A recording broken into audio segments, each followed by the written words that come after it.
Mas ahora Cristo ha resucitado a los muertos, primicias de los que durmieron es hecho. Porque por cuanto la muerte entró por un hombre, también por un hombre la resurrección de los muertos. Verso 22. Porque así como Adán todos mueren, también en Cristo todos serán vivificados. Verso 23. Pero cada uno en su debido orden. Cristo, las primicias. Luego, los que son de Cristo, ¿cuándo? En su venida. Entonces vamos a orar al Señor, que el Señor nos dé por su gracia, nos dé el entendimiento, el discernimiento, nos hable en este tiempo y pueda el Señor exhortarnos, animarnos, bendecirnos por su palabra. Amén. Entonces, ore al Señor para que Dios bendiga su vida. Padre, damos gracias en el nombre de Jesús de Nazaret, que nos permites este tiempo para poder adorar, bendecir, magnificar y exaltar tu nombre, Señor. Oro, Señor, que tú nos des sabiduría, entendimiento, Señor. Tu palabra dice que si alguien se siente falto de sabiduría, que la pida a Dios, el cual daría a todos abundantemente y sin reproche. En el nombre de Jesús, en tus manos está esta hora, Señor, para que nos hables. Sabemos que hay hermanos que están a través de la radio escuchando este mensaje, otros a través de las redes sociales, del Facebook. Señor, bendice este tiempo, que podamos ser bendecidos, Señor, exhortados, y que tu palabra corra como ríos y sea glorificada. En el nombre de Jesús. Amén, Señor, y amén, mi Rey. ¿Pueden tomar asiento, mis amados?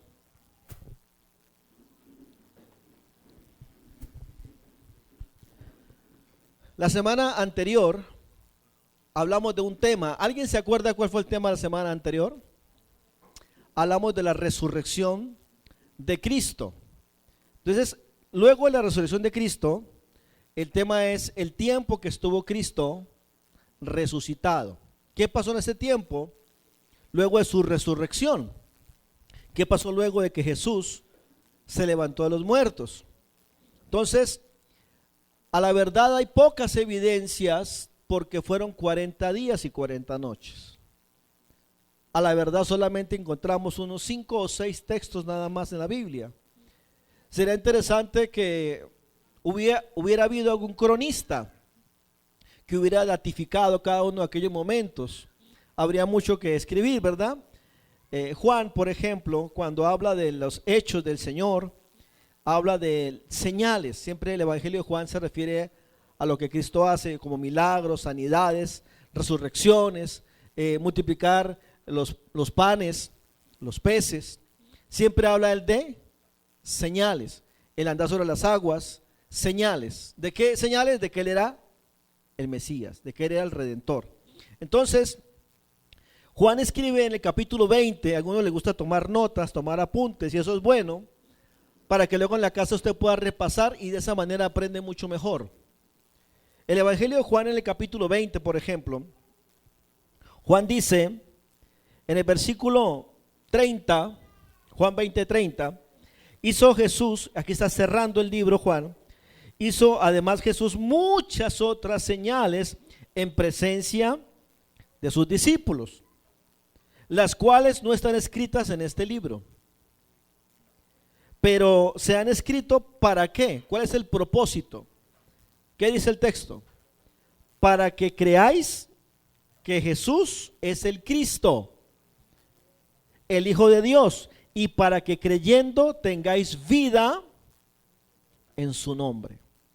Entonces hay un propósito de que usted conozca sobre la resurrección. Lo que está diciendo aquí es que sucedieron muchas señales que no se escribieron.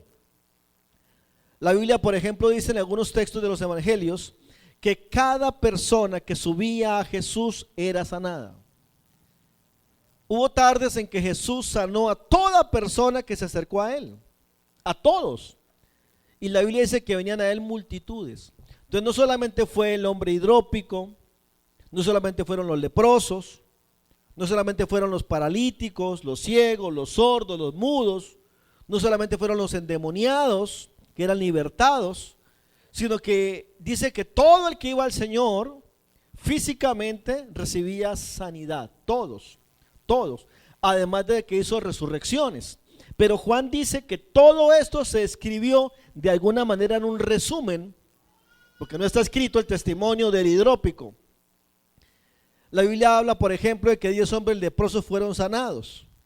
No tenemos el testimonio de los leprosos, como por ejemplo si está el testimonio de Nabucodonosor en el libro de Daniel, que dice que él tuvo una experiencia con Dios y allí escribe una página completa. No está el testimonio de la mujer que lo tocó por atrás el borde del manto y fue sanada del flujo de sangre. No está el testimonio de la mujer, la viuda de Naín, que resucitó al hijo de ella. No está el testimonio de esta viuda.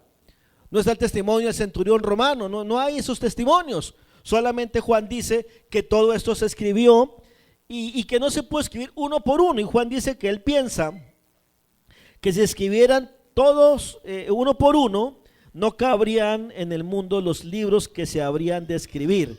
Si usted lee el capítulo 21 de Juan, 21, verso 24, mira lo que dice San Juan 21, 24. Ese es el discípulo que da testimonio, que es Juan. Y escribió estas cosas y sabemos que su testimonio es verdadero. Hay también otras muchas cosas que hizo Jesús, las cuales, escuche, si se escribieran una por una, ¿qué dice Juan? Pienso que ni aún en el mundo cabrían los libros que se habrían de escribir. San Juan 21, 25. Entonces Juan está diciendo que no está escrito todo lo que pasó con Jesús.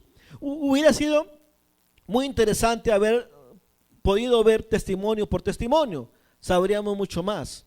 Pero cuando Cristo resucita, pasa 40 días después de la resurrección.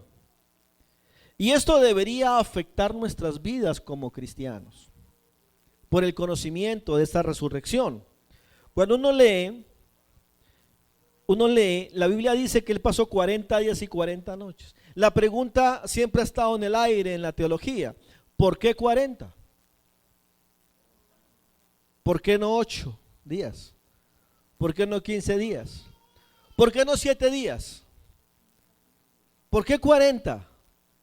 Parece que hay algo atrás de aquel número, y no es que estemos hablando de la numerología, sino que parece que el Señor, a través de la historia, mantuvo este tiempo de los 40 como un símbolo. También algunos dicen que es un símbolo de sufrimiento o puede ser de victoria, pero sucede por ejemplo en la época de Noé. Noé, por ejemplo, el diluvio duró 40 días y 40 noches. Cuando uno estudia, por ejemplo, la vida de Moisés, es interesante que Moisés vive 40 años en Egipto, ¿verdad? 40 años en el desierto. Y al salir después del éxodo duran 40 años otra vez y él vive hasta los 120. Curioso ese dato, por ejemplo. Ahora, Moisés, por ejemplo, en Deuteronomios, aparece algo interesante. Moisés tenía más edad que usted, porque Moisés vivió bastantes años, 120. Pero cuando Moisés sale y es llamado al ministerio en Deuteronomios, dice algo interesante. En el capítulo 9 de Deuteronomio, si usted está tomando notas, Deuteronomio 9, dice allí en el versículo 9 de Deuteronomios, dice que Moisés estuvo en el monte sin comer ni beber 40 días y 40 noches, sin comer pan ni beber agua, ayunando este hombre de más de 80 años. Y algunos nos quejamos porque el ayuno dura hasta las 3 de la tarde. Y llegan a las 11:30. Pero bueno, le cuento, en la Biblia no hay ningún ayuno de un día. No hay, ni siquiera, no hay eso. El más pequeñito es de 3 días. Deuteronomio también 9, en el versículo 18, 9:18, dice que también volvió a postrarse otra vez Moisés por el pueblo, dice el texto, y no comió pan ni bebió agua otros 40 días, porque habían enojado al Señor. Ese es el segundo ayunito que hizo Moisés. El tercer ayunito que hizo Moisés está ahí mismo en el capítulo 9, versículo 25. Dice, me postré pues delante del Señor 40 y 40 noches, estuve postrado porque Jehová os iba a destruir otra vez. Entonces ese va el tercer ayuno de 40 días y 40 noches. Y el cuarto ayuno está en el capítulo 10 de Deuteronomio, 10:10. Deuteronomio 10:10, escuche lo que dice. Y yo estuve en el monte como los primeros días, 40 días y 40 noches, y Jehová también me escuchó esta vez, y no quiso Jehová destruirte. Y aquí vemos ese número 40 repetidamente, ¿no? En el tiempo de Moisés. Interesante ese tema de Moisés. Por ejemplo, cuando uno revisa los espías que mandó Josué, dice que también ellos regresaron en el día 40. Después de 40 días y 40 noches, en Jericó como espías, han regresado allí. También cuando Elías fue amenazado por la reina Jezabel, sucede igual también. Es amenazado por Jezabel y él sale caminando sin comer nada, 40 días y 40 noches, también salió hasta el Horeb, en el Sinaí. Ahora, cuando usted estudia la profecía de Jonás, ¿han leído el libro de Jonás? ¿Existe Jonás? Sí hay Jonás. Hay un libro llamado Jonás.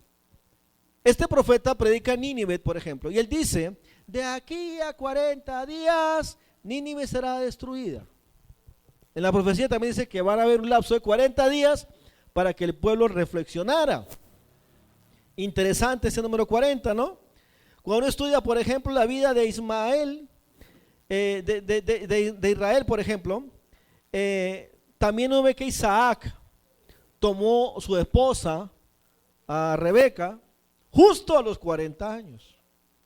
Y uno lee también que Esaú, cuando tomó a su mujer Judith, a los 40 años también. Interesante, ¿no?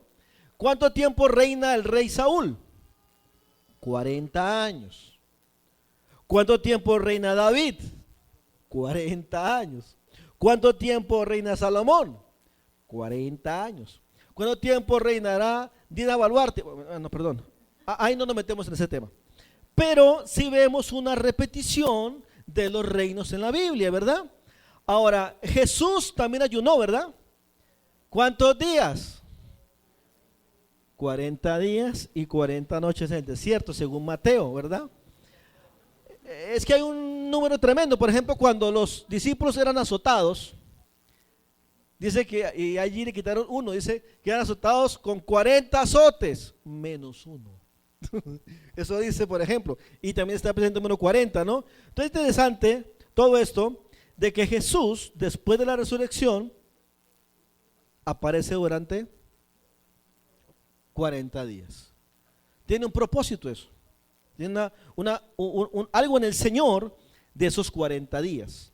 Ahora, si uno lee el libro de Lucas, donde está la primera de las apariciones del Señor después de la resurrección, Lucas, en el capítulo 24, vemos allí la primera aparición del Señor, está en Lucas 24, y cada una de las apariciones, que son 6, tienen algún mensaje interesante que usted tiene que tratar de descubrir. Cuando aparece en Lucas el capítulo 24, dice que el primer día de la semana, era muy de mañana, y han venido al sepulcro trayendo especies aromáticas que ellas habían preparado. Estas mujeres, ¿qué mujeres? Pues sí, estaba María Magdalena, habían varias que apoyaban el ministerio de Jesús. Y hallando removida la piedra del sepulcro, han entrado allí y no hayan encontrado el cuerpo.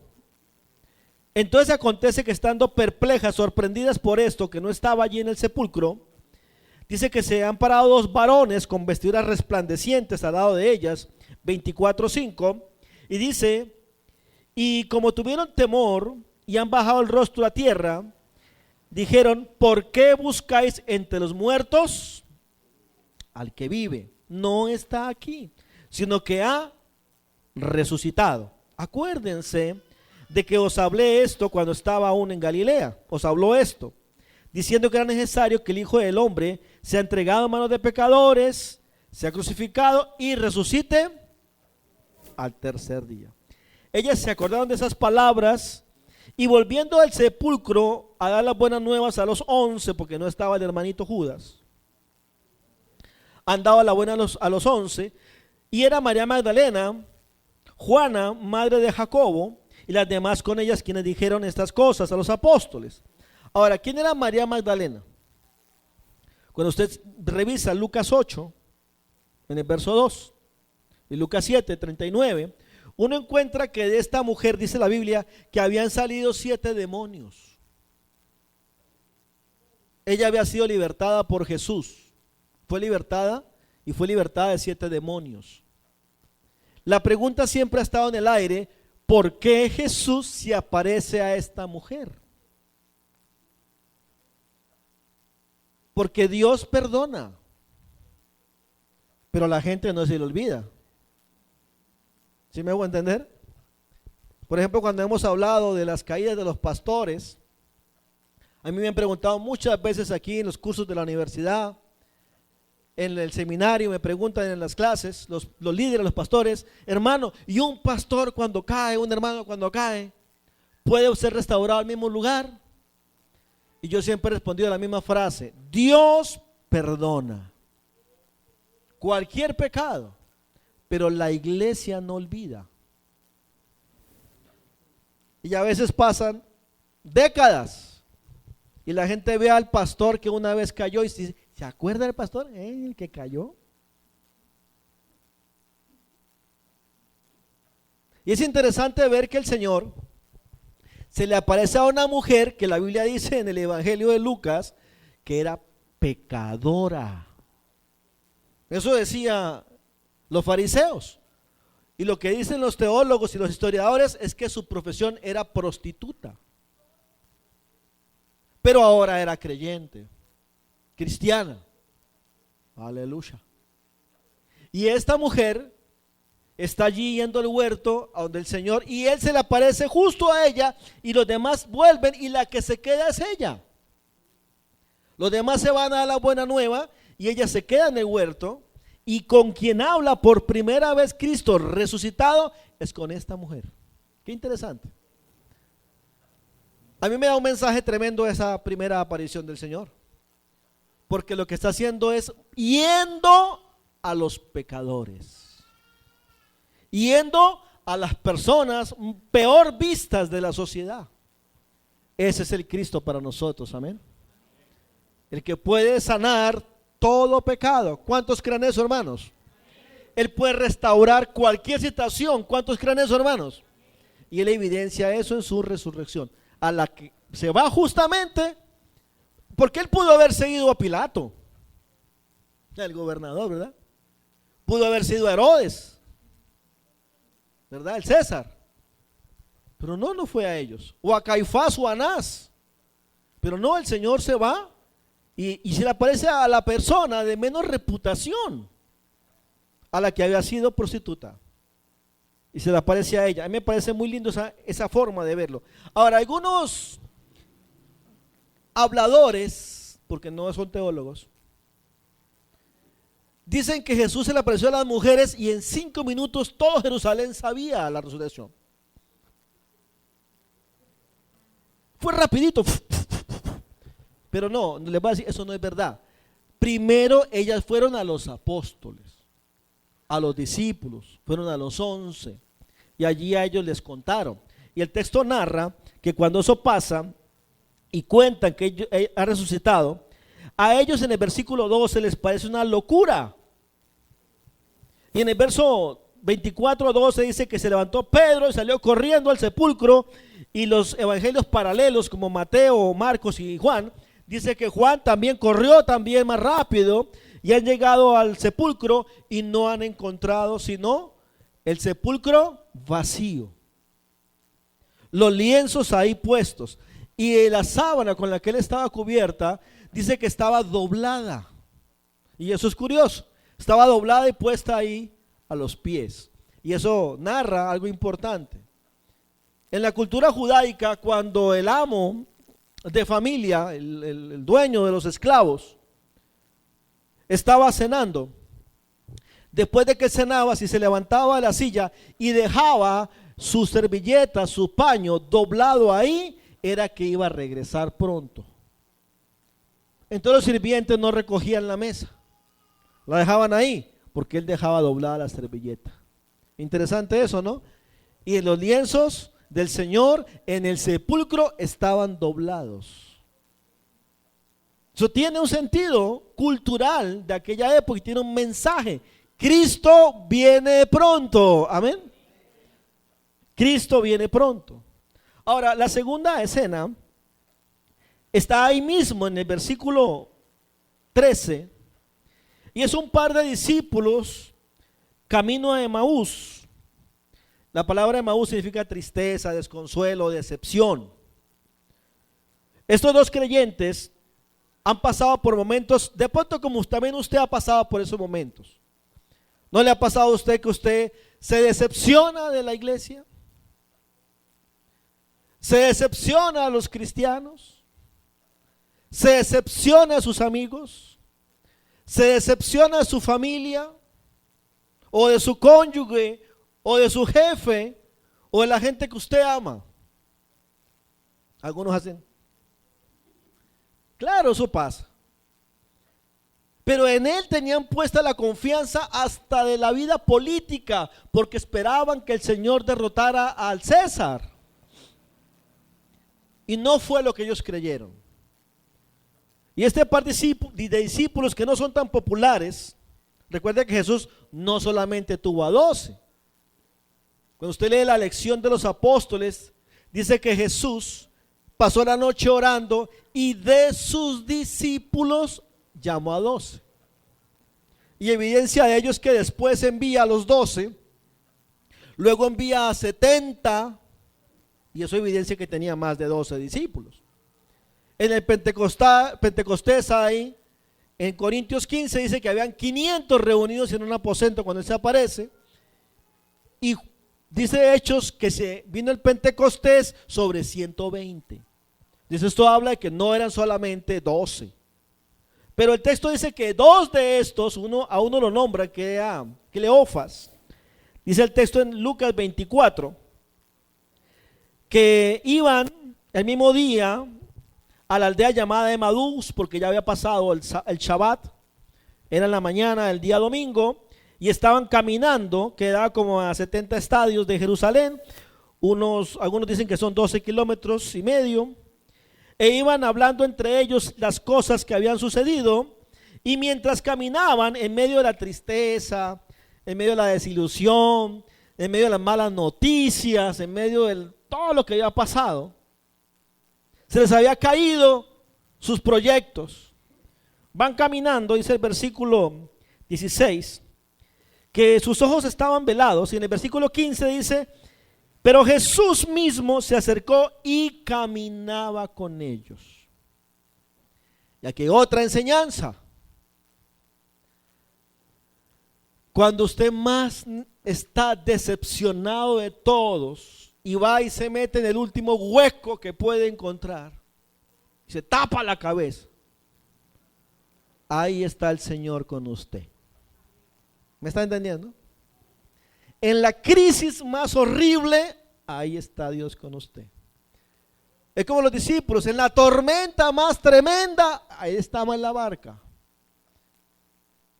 Lo que pasa es que estaba durmiendo y ellos lo despiertan con gritos. Es más, uno lo confronta y no tienes cuidado que perecemos. Pero no se preocupe, Él está con usted en la tormenta. ¿Cuántos creen eso? Él está en el barco con nosotros.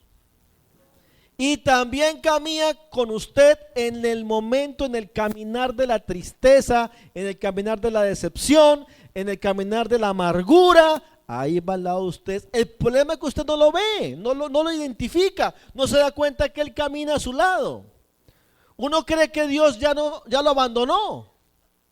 Pero aquí se nota que no. Aquí nota que el Señor caminaba al lado de ellos en el versículo 16. No lo reconocieron. Y el texto dice que les pregunta al Señor, ¿qué pláticas son estas que tenéis entre vosotros cuando camináis? ¿y por qué estáis tristes? Él siempre llega a tiempo, ¿verdad? ¿Por qué estáis tristes? Y ahí va el Señor al lado de ellos. Es posible que usted esté en sufrimiento, en angustia, en tristeza, y Él desea que usted lo exprese, lo diga. El libro de Santiago dice, ¿alguien se encuentra triste?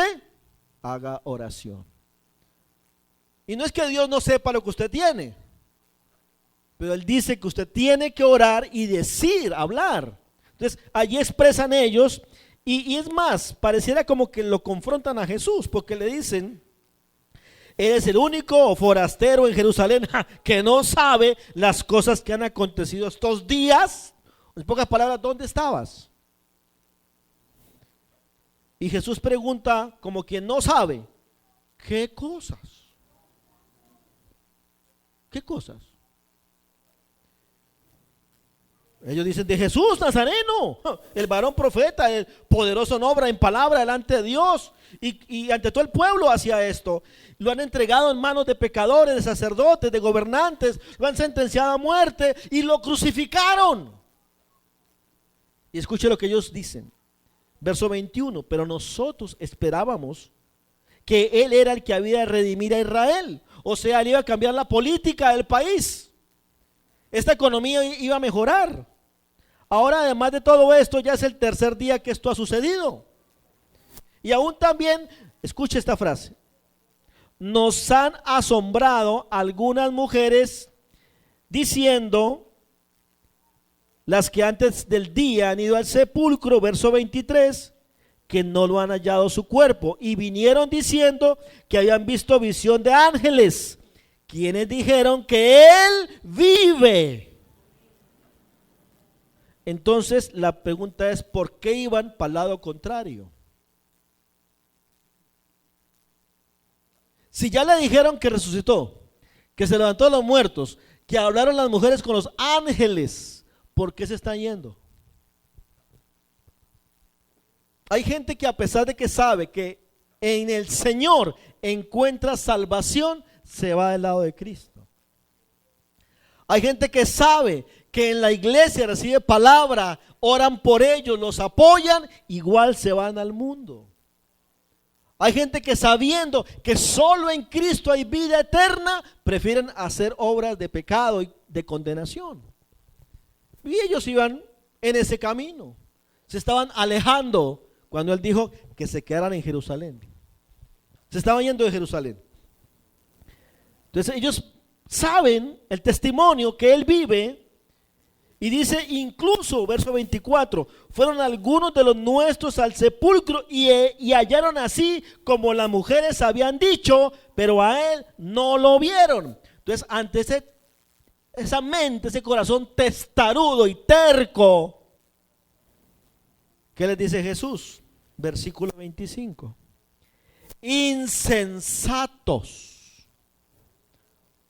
En otras versiones dice tontos. Insensatos, tardos de corazón para creer lo que los profetas han dicho.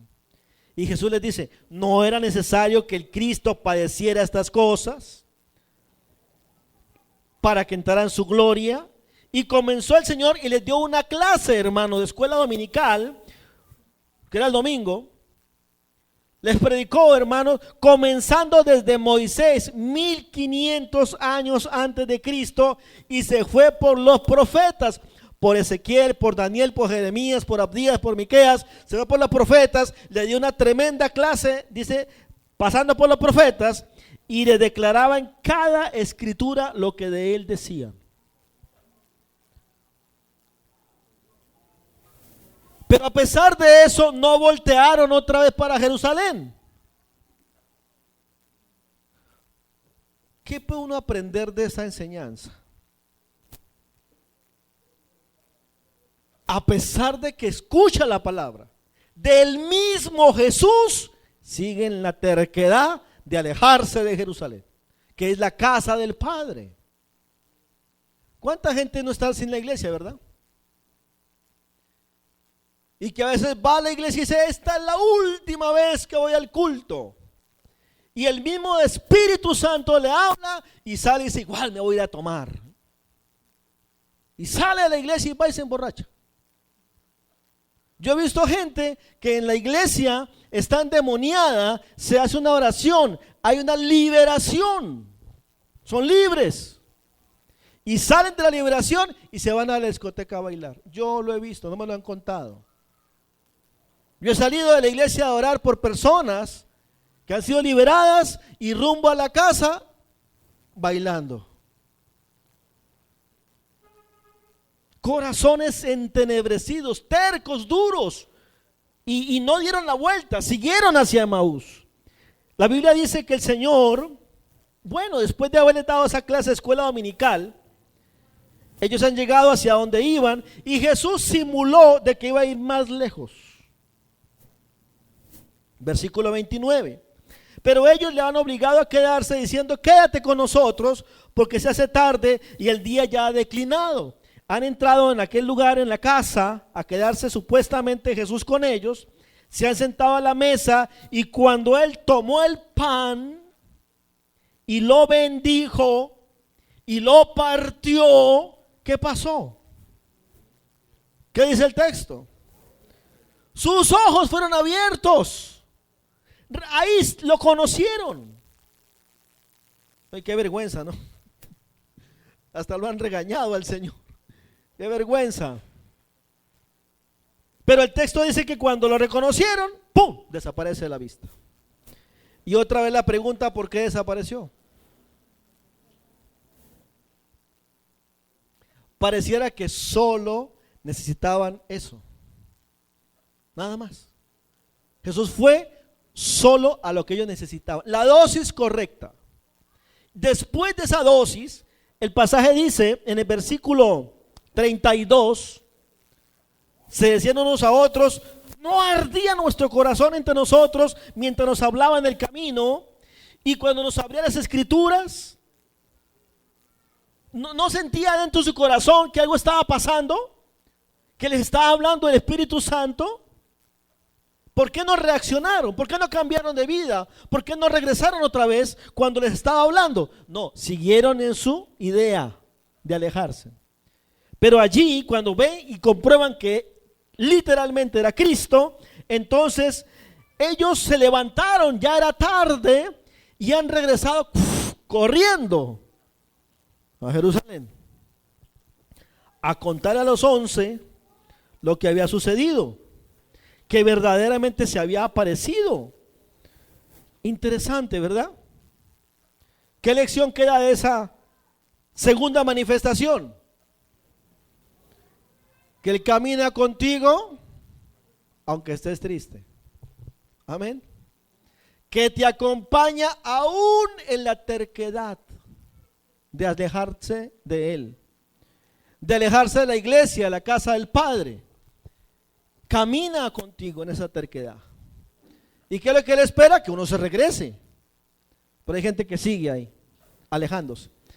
La tercera momento en que se aparece a sus discípulos, el texto dice, está en el Evangelio de Juan 20, en Juan 20, en el versículo 19, Él se aparece otra vez, ya en la noche del mismo domingo. Juan 20, 19. Cuando llegó la noche de aquel mismo día, el primero de la semana, estando las puertas cerradas en el lugar donde los discípulos estaban reunidos, por miedo a los judíos, vino Jesús y se ha puesto en medio de ellos y les dijo, paz a vosotros. Recuerde que el viernes, el jueves en la noche, todos salieron corriendo del lugar de la oración. Pedro cortó la oreja de Malco y ninguno de los discípulos estuvo frente a la cruz excepto Juan. O sea que habían 10 allí que no lo acompañaron. Y todos dijeron, Señor, estaremos contigo hasta la muerte. Y todos salieron corriendo. Y la frase de Jesús cuando viene y se pone entre ellos pudo haber sido: ¿por qué corrieron? No que me amaban, pero no. ¿Cuál fue la frase de Jesús? Paz a vosotros. A pesar de todo lo que se hace en contra del Evangelio, en contra de Cristo, Él siempre trae paz para nosotros. Amén. Paz a vosotros. Cuando les hubo dicho esto, ¿qué hizo el Señor? Les mostró ¿qué? Las manos, el costado. Los discípulos se han regocijado viendo al Señor. Entonces Jesús les dijo: paz a vosotros. Como me envió el Padre, así también yo os envío. Y habiendo dicho esto, sopló y les dijo: reciban el Espíritu Santo. Y aquí les encomienda el trabajo de ir a la gente y ayudar a la gente, para que la gente sea perdonada. El trabajo de nosotros, escuche, ya voy a terminar. El trabajo de los discípulos, ¿cuál es? Que usted vaya a la gente y le ayude a salir de sus pecados. Esto tiene que ser un efecto en nosotros que conocemos a un Cristo resucitado. Entonces le dice, escuche lo que dice el versículo 23. A quienes le retuvieres los pecados, les serán retenidos. Y a los que se les retuviere, les serán retenidos. Entonces, si uno remite los pecados al Señor, serán remitidos. Porque usted, ¿cómo remite los pecados al Señor? Usted no perdona pecados, ¿verdad? Yo no perdono pecados. Pero cuando usted y yo oramos al Señor para que Él perdone el pecado de alguien, Él lo perdona.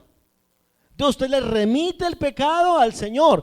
A quien le remita los pecados, le serán remitidos. Pero a que usted no haga eso, le serán retenidos. Así que hay una gran responsabilidad nosotros de que usted vaya a otras personas para que sean perdonados. Amén. Les hago una pregunta.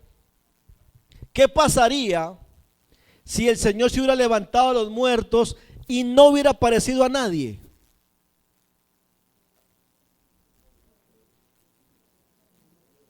¿Qué hubiera pasado?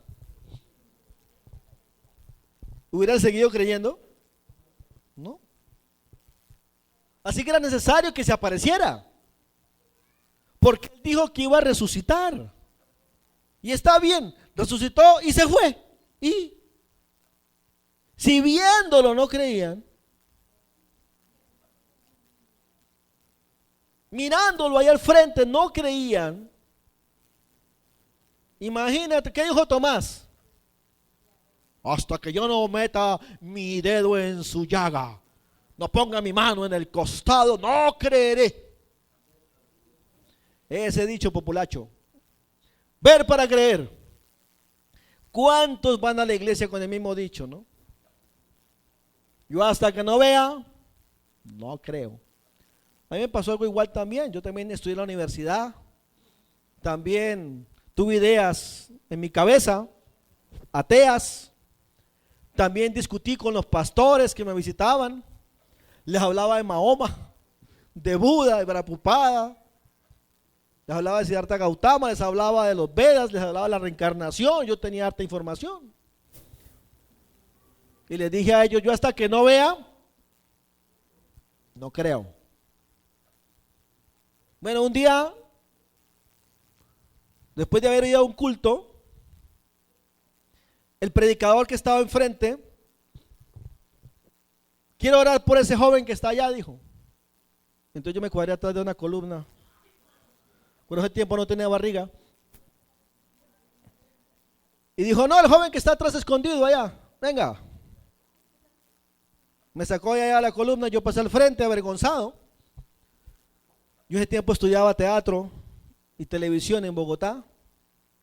Entonces me pasaba al frente el hombre ahí, a pesar de que tenía esa capacidad de pararme ante el público, ahí me dio vergüenza. Y este hombre tomó aceite en su mano y me puso la mano con aceite en la cabeza y me molesté. ¿Cómo me va a tocar el pelo? Yo me he peinado bien. Y oró por mí. hizo una oración profética en una iglesia pentecostal diciendo que Dios me utilizaría en sanidades. Y yo, qué sanidades ni nada, yo me peinaba, este está loco. Y me fui incómodo, me fui molesto a mi casa que estaba a una cuadra, mi mamá ya era cristiana. Yo no sabía que me estaba observando un hombre atrás que había sido brujo, que era brujo. Y él estaba enfermo porque otra bruja lo había enfermado. Entonces sale atrás mío y dice, va a la casa, era amigo de mi mamá, y le dice, señora Gladys, ¿será posible que su hijo ore por mí? Y yo pues oía en la radio a mi mamá que ponía ahí cómo oraban los predicadores y echaban fuera demonios. Entonces yo vi la oportunidad de burlarme de él. Entonces le dije, ya, yo oro por ti. Arrodíllese, le dije yo. Yo no era cristiano, pues. Yo aceptaba a Cristo, pero yo no era cristiano. Arrodíllese, le dije. Y el tipo se arrodilló. Era un cuarto cerrado con una sola puerta a salida. Y el tipo se arrodilló allí y yo, como hacían en la radio, le hice repetir una oración. Repítale. Renuncio a Satanás. Yo no sabía orar, era con lo que decía la radio. Y el tipo repetía, renuncio a sus demonios. Y el tipo repetía. El problema es que de verdad era brujo. Y en ese momento se escuchó un golpe en el techo. ¡Pah! Algo cayó en el techo fuerte y rasguñó las tejas de zinc. Y yo escuché el golpe en el techo y él dijo, llegó el buen amigo. ¿Será el diablo? Le dije. Dijo, sí.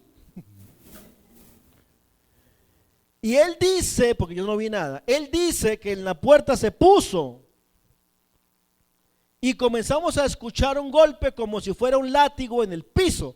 ¡Pa! ¡Pa! ¡Pa! Y él estaba arrodillado y él saltaba con cada sonido. Y él saltaba en sus rodillas. Y teníamos en la casa un perro, un Rottweiler, una hembra. Y la perra corrió a la puerta con su fuerte ladrido. Y llegó a la puerta y frenó a la perra y miró hacia fijo a la puerta, algo había en la puerta y hizo y la perra se fue para atrás y se metió bajo la mesa así. Y yo entendí que ella veía algo.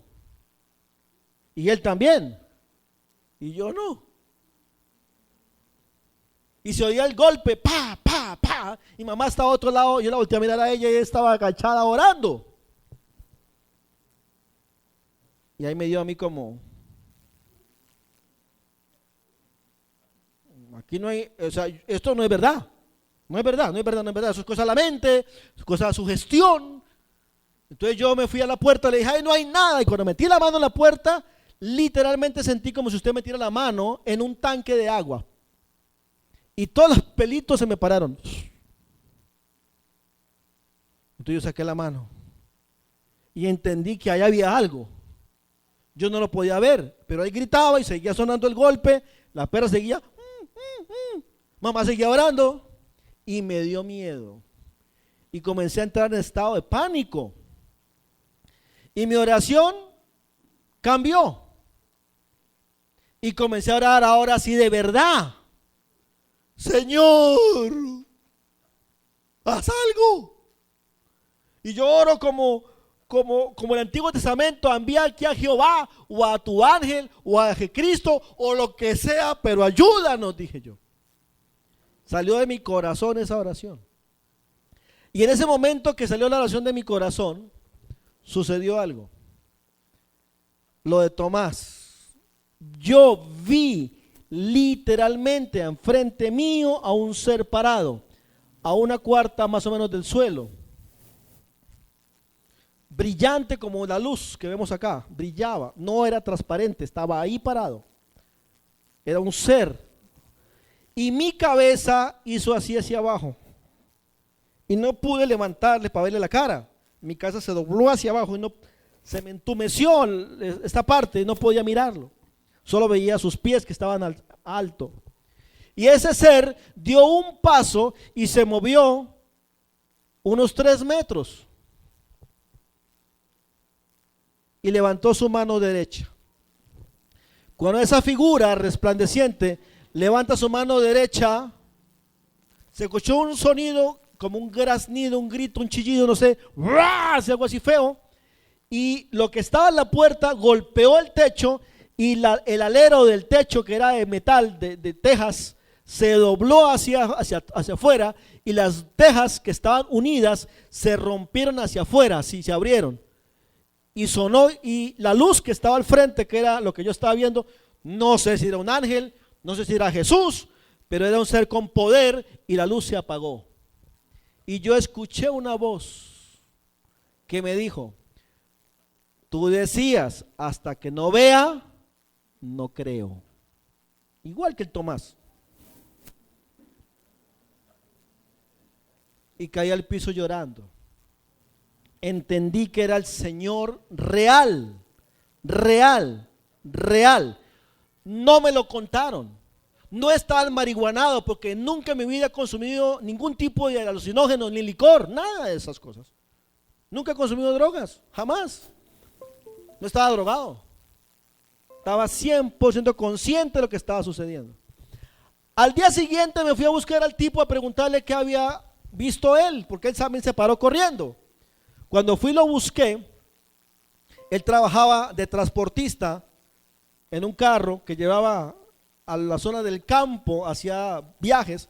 Le pregunté qué hacía, qué vio él, y ahí me confesó que había sido brujo y que la noche anterior había renunciado a Satanás y a sus demonios. La oración que yo le hice burlándome, yo me burlé, pero él la hizo en serio, y Dios lo escuchó a él en serio. Y me dijo: ¿quiere ver? Y se metió a un cuarto, se sacó la camisa, y literalmente parecía una cebra, así todo marcado de rojo. Y le dije: ¿qué le pasó? Era como una plancha caliente. ¿Qué le pasó? Y me dijo: anoche vino el buen amigo. ¿Qué buen amigo? El diablo, le dije yo. Ese, me dijo. Y me pegó, porque yo tenía un pacto con él y anoche lo rompí. Pero Jesús dijo: bienaventurados los que sin ver creyeron. Yo tuve que ver para creer. El bocón del Tomás dijo así: yo hasta que no meta mi mano en su llaga, no creeré. Bueno, curiosamente, dice el texto, ahí en Juan, que exactamente a los 8 días, nuevamente, a los 8 días, Jesús vuelve a aparecerse a los discípulos. Y en el texto dice que se va y se le aparece y se acerca a Tomás. Y al mismo Tomás, está en Lucas 24:39, al mismo Tomás el Señor se dirige directamente a él. 24:39, desde el 36 dice el pasaje. Y el texto dice, me llama la atención, en el 37 dice que estaban atemorizados, espantados, pensaban que era un espíritu. Eso está en Lucas 24:37, que era un espíritu. Jesús le dice en el 38, ¿por qué están turbados? ¿Por qué vienen a su mente esos pensamientos? Y en el 39, mira lo que dice, ponga atención. Miren mis manos y mis pies, que yo mismo soy. Palpad y ved, porque un espíritu no tiene carne ni hueso, como veis que yo tengo. Los testigos de Jehová dicen que Jesús no se levantó en carne y hueso, sino que se levantó en gases. ¿Qué se habrán fumado, no? Pero aquí dice que Jesús dijo: aquí tengo carne y hueso. Esa es la resurrección. Y usted sabe que la siguiente, después de aparecerse a Tomás, Jesús se aparece a los apóstoles cuando están pescando. Allá, cuando Pedro está pescando sin ropa, no han sacado nada toda la noche. Jesús le dice: lance la red a la derecha y hallarán. Y está el segundo milagro, la pesca milagrosa, en San Juan capítulo 21, y ahí restaura a Pedro. Usted sabe la historia. Pedro, ¿me amas? Pedro, ¿me amas? Y cuando salen del mar, dice la Biblia que han encontrado brasas, pan hecho y pescado. Jesús come con ellos. Esto evidencia que tiene carne, que tiene hueso y come con ellos. ¿Por qué cree usted que Jesús tuvo que hacer eso? ¿Por qué cree que tuvo que comer con ellos? ¿Por qué que tuvo que decirle a Tomás, mira el hueso, mira la carne, mire, mete la mano? ¿Por qué cree que tuvo que hacer eso? Porque la gente no cree. Y yo los entiendo porque yo tampoco creía. Y finalizo con el texto de Mateo. Mateo 28. En Mateo 28, que también está en Hechos capítulo 1, que es la ascensión del Señor. En Mateo 28 es increíble ver esta parte. Aquí terminamos. Mira, ponle atención. Mateo 28, 16. Escuche lo que dice. Los 11 discípulos se han ido a Galilea. Mateo 28, 16. Al monte donde Jesús había dicho que iba a estar. Y cuando le vieron, ¿qué dice el texto?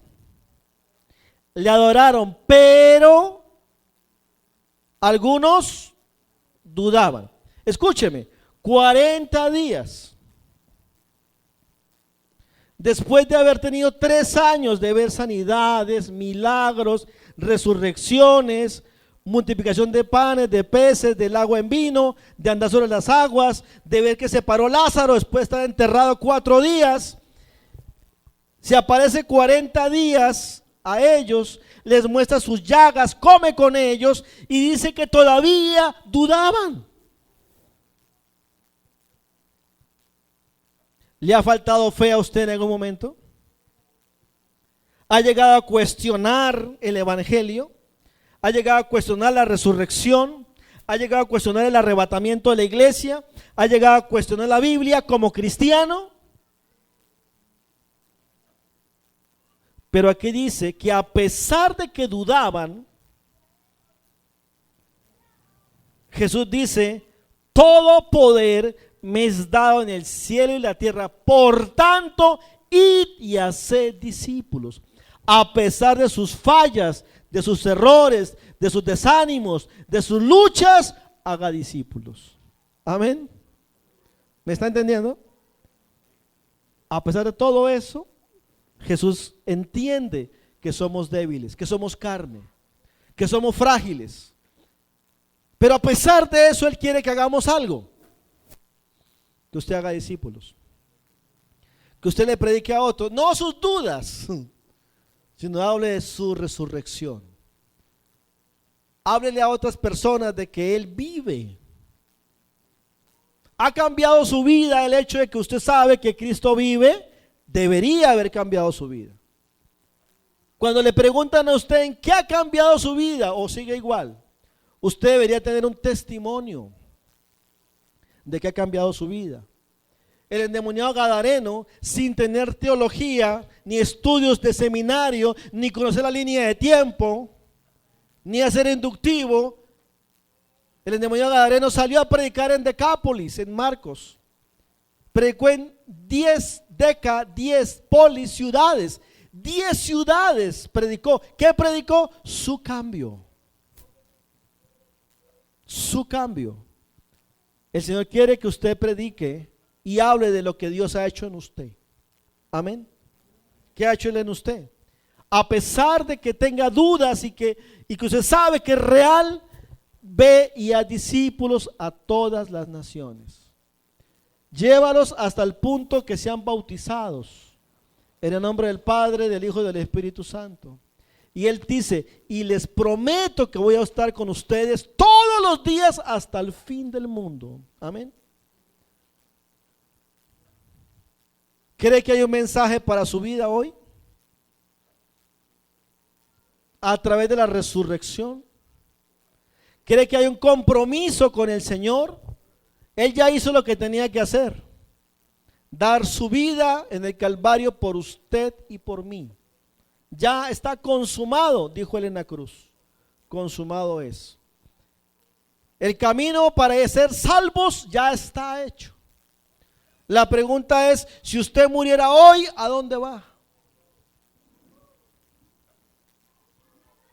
¿Tendría coronas en el cielo o no? Bueno, si va al cielo. ¿Qué tal si oramos al Señor y le pedimos que nos ayude por esa falta de fe? Por esa falta de credulidad. Él le dijo a Tomás, Tomás, no seas incrédulo, sino creyente.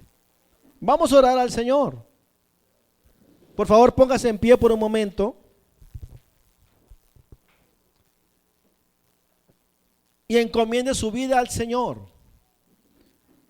En el libro de Hechos de los Apóstoles, cuando él está allí, listo para irse, les dijo, quédense en Jerusalén, oren, porque hay una promesa más allá, y es la venida del Espíritu Santo.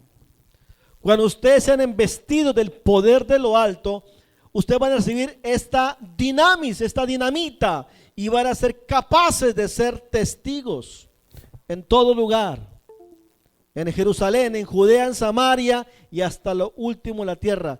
Usted debe ser revestido por el Espíritu Santo. Tiene que orar por eso. Tiene que pedirle a Dios que, a pesar de que duda, sea revestido del Espíritu Santo. Cierra tus ojos y con todo respeto vamos a orar al Señor. Cierra tus ojos y oremos al Señor. Oremos al Eterno. Puede ser que usted esté yendo camino de Maús. Puede ser que, como Pedro, ya volvió atrás hace tiempos a las redes y ha vuelto otra vez a hacer lo que no tenía que haber hecho. Cierra tus ojos y te invito con todo respeto que hoy puedas reconciliarte con el Señor y que juntos pidamos perdón al Señor. Ora conmigo esta oración sencilla. Diga conmigo, Señor Jesús. Diga, te doy gracias por tu palabra. Dígale, gracias Señor por ir a la cruz y dar tu vida por mí.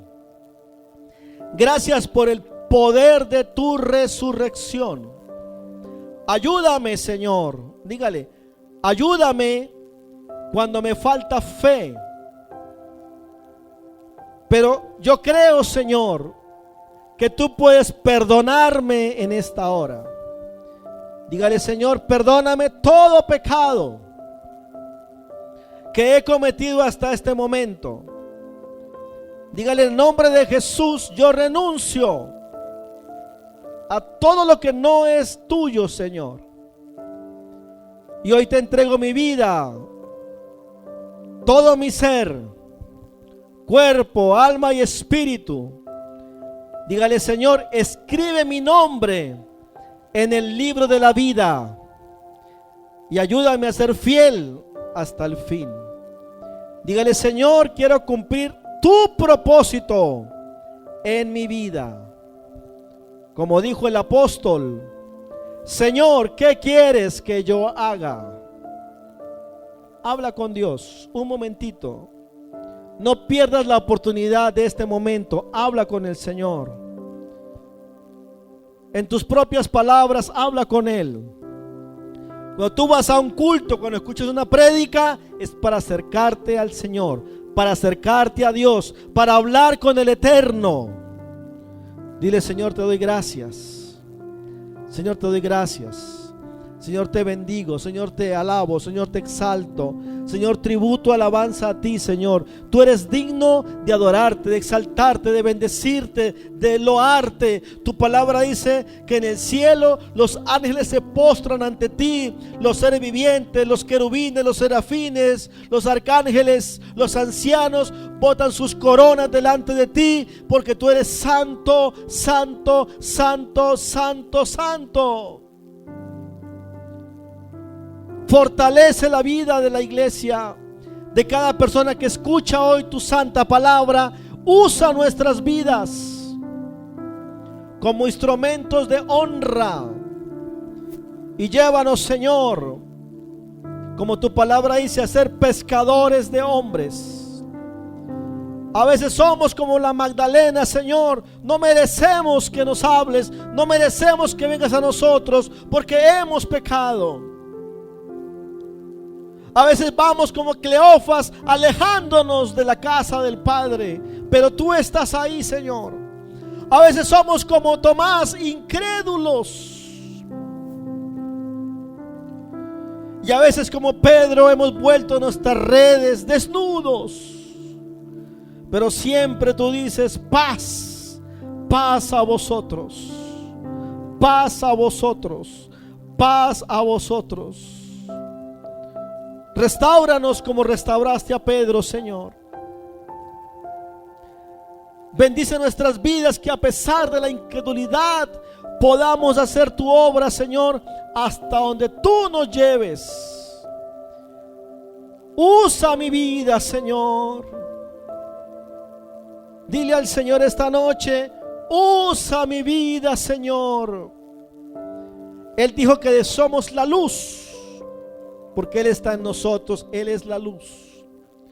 Él dijo que ahora nosotros somos la sal de la tierra. Gracias te damos, Señor. En el nombre de Jesús, hoy queremos adorarte, bendecirte, tributarte, exaltarte, darte el loor, porque eres Rey, porque vives para siempre. Levanta tus manos al cielo.